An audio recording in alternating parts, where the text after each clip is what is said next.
Manfaat daun randu untuk kesehatan. Daun randu berasal dari pohon kapuk randu yang menghasilkan kapas. Pohon ini dikenal juga dengan nama latin Ceiba pentandra. Pohon ini dapat tumbuh dengan baik di area yang memiliki curah hujan tinggi. Itulah kenapa pohon randu banyak tumbuh di sepanjang tepi jalan area Bogor, Jawa Barat. Di Indonesia, pohon kapuk randu diambil buahnya untuk dijadikan kapas sebagai bahan dasar bantal, kasur, dan matras. Bijinya yang mengandung minyak dijadikan bahan pelumas dan minyak lampu. Pohon kapuk randu tidak hanya dimanfaatkan buahnya sebagai serat kapas, masyarakat juga memanfaatkan daunnya sebagai obat untuk berbagai masalah kesehatan. Berikut adalah manfaat daun randu untuk kesehatan. Yang pertama, mencegah sindrom kardiometabolik. Menurut studi pada hewan dalam jurnal Helion, ekstrak dari pohon randu termasuk daunnya berpeluang menjadi obat untuk sindrom kardiometabolik. Kardiometabolik merupakan sekumpulan kelainan metabolisme yang ditandai dengan obesitas, kolesterol tinggi, dan gula darah tinggi dan tekanan darah tinggi. Semua kondisi ini meningkatkan risiko diabetes dan penyakit jantung.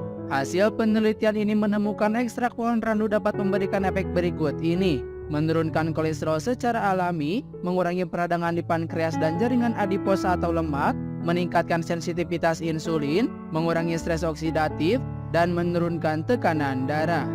2. Mencegah infeksi dan meredakan radang. Luka terbuka bisa mengundang bakteri di sekitar untuk menginfeksi. Ini termasuk luka bekas operasi yang lembab dan tidak rutin dibersihkan. Daun randu mengandung quercetin, apigenin, dan katekin yang punya aktivitas antimikroba. Khasiatnya berpotensi mencegah infeksi pada luka serta menjadi obat P3K alami karena mengandung penyembuhan luka lebih cepat. 3. Mengatasi perdarahan pada ibu hamil. Pada awal kehamilan, pendarahan ringan yang tidak berbahaya pada ibu hamil yang disebut dengan bercak sering terjadi. Penyebab munculnya bercak berkaitan dengan embrio yang berkembang di dinding rahim, perubahan leher rahim, dan penetrasi MISP.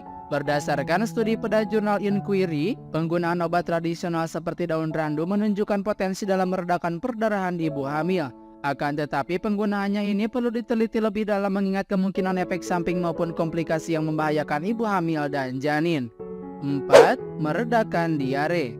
Diare sangat umum terjadi, kondisinya dapat membaik dengan sendirinya, tapi kadang butuh obat anti diare untuk mengatasi gejalanya. Kulit kayu, akar, dan daun Ceiba pentandra digunakan sejak dulu sebagai obat alami untuk diare. Setelah diuji, daun randu memberikan manfaat untuk mengatasi sakit perut dan meredakan diare. Namun peneliti belum mengetahui dosis daun randu yang tepat untuk memberikan hasil efektif dalam meredakan diare. 5. Mengobati konjungtivitis. Mata merah atau dikenal dengan konjungtivitis menyebabkan mata merah, perih, gatal, berair, dan sensitif terhadap cahaya. Penyebab konjungtivitis paling sering adalah virus, tapi juga bisa disebabkan oleh bakteri. Ramuan air daun Ceiba pentandra sering untuk dijadikan sebagai obat alternatif untuk mengatasi mata merah. Senyawa antimikroba dan anti radang dari daun randu inilah yang meredakan pembengkakan serta mempercepat proses penyembuhan.